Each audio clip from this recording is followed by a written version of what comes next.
I would like to start with essentials. Not by coincidence did we decide to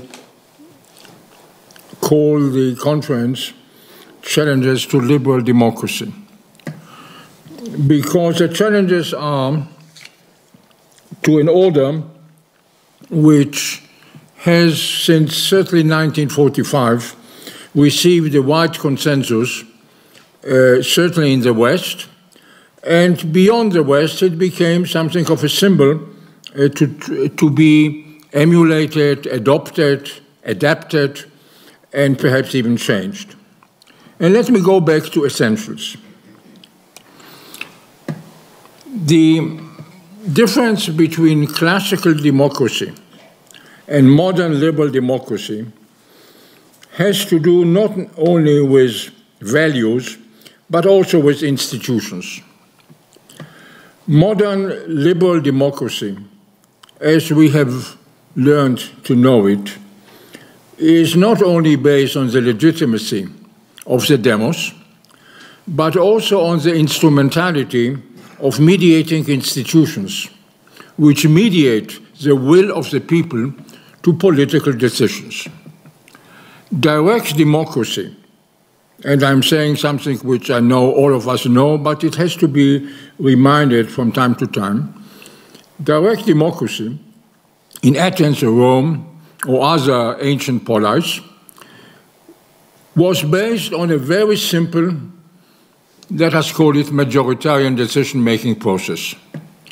There were no mediating institutions between the agora or the forum and the political decision.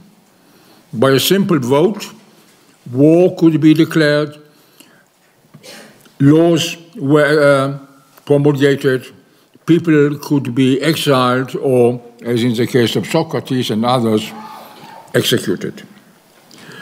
The most remarkable difference between direct democracy and modern liberal democracy, of course, is the fact that modern liberal democracy is based on the centrality of mediating institutions, which we can call civil society, voluntary associations, etc.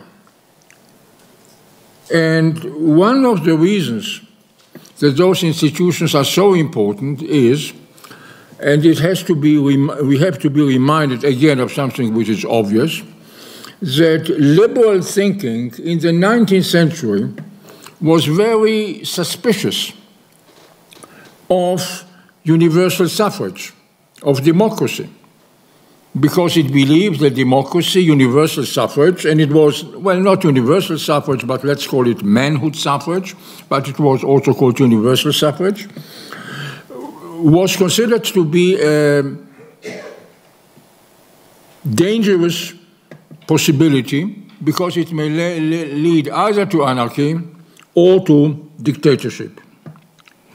And therefore, when we look at some of the classical writings of modern liberal democracy, be it John Stuart Mill or Tocqueville, the idea that the will of the people has to be mediated through representative institutions which have to look for consensus, for trying to find ways beyond pure majoritarianism was so very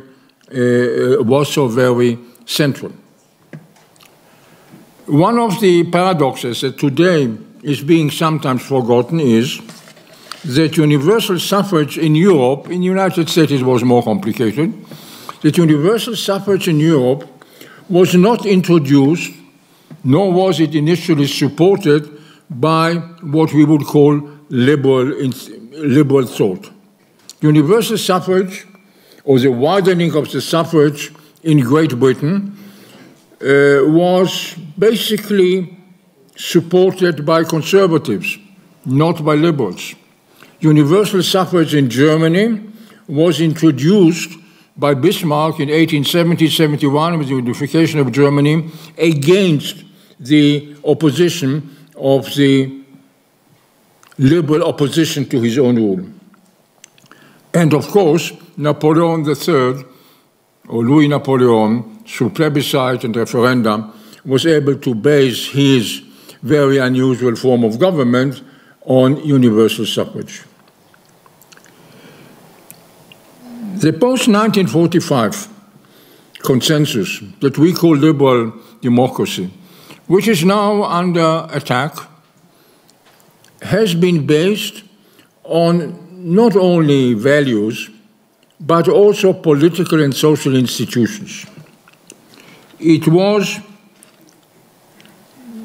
based to a very large degree on a coalition between, let's say, middle-class intellectuals, economists, and the working class. The social democratic parties of Europe, also the Democratic Party in the United States, were able to create this common interest. And again, one has to say it very, very openly, that the ability of this coalition, which the social democratic parties, but also Christian democratic parties, were able in Europe post-1945 to maintain, was based on the fact that very large sectors of the working class were integrated into the system, not necessarily, and I'm saying it carefully, not necessarily because of their commitment to liberal pluralistic values, but because the modern welfare state, the post-1945 welfare state, gave the working class and lower middle class a very vested interest in the maintaining of this order. Let us remember that many groups of the working class in Europe before 1939 voted not only for communist parties, but also for fascist parties. The rise of the Nazi Party in the 1930s was based, when we look at the electoral results, on the fact that very large sectors of working class people who voted for social democrats or communists in the early 1930s voted for the Nazi Party.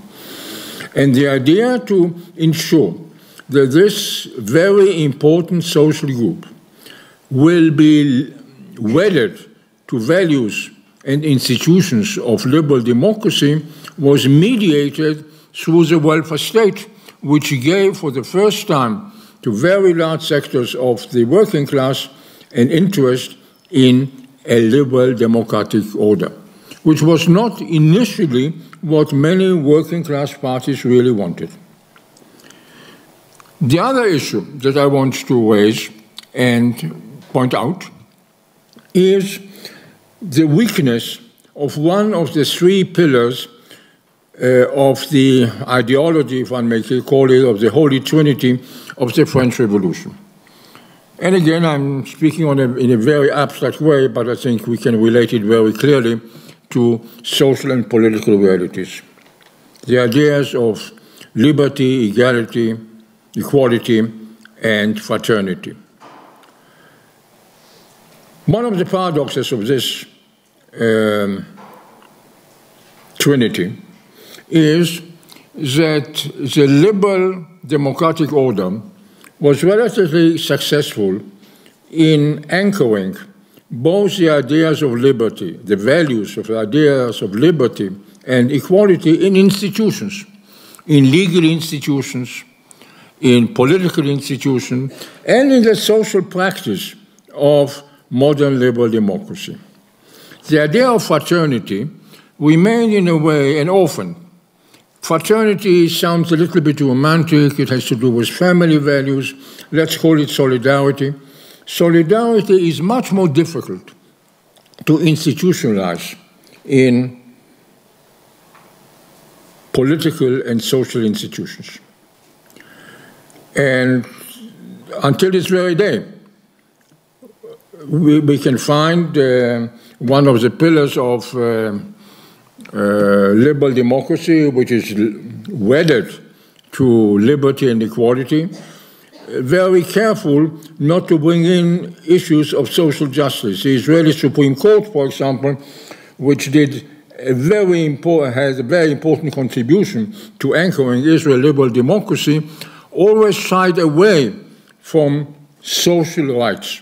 Political rights, yes. Social rights, ideas of solidarity are problematic.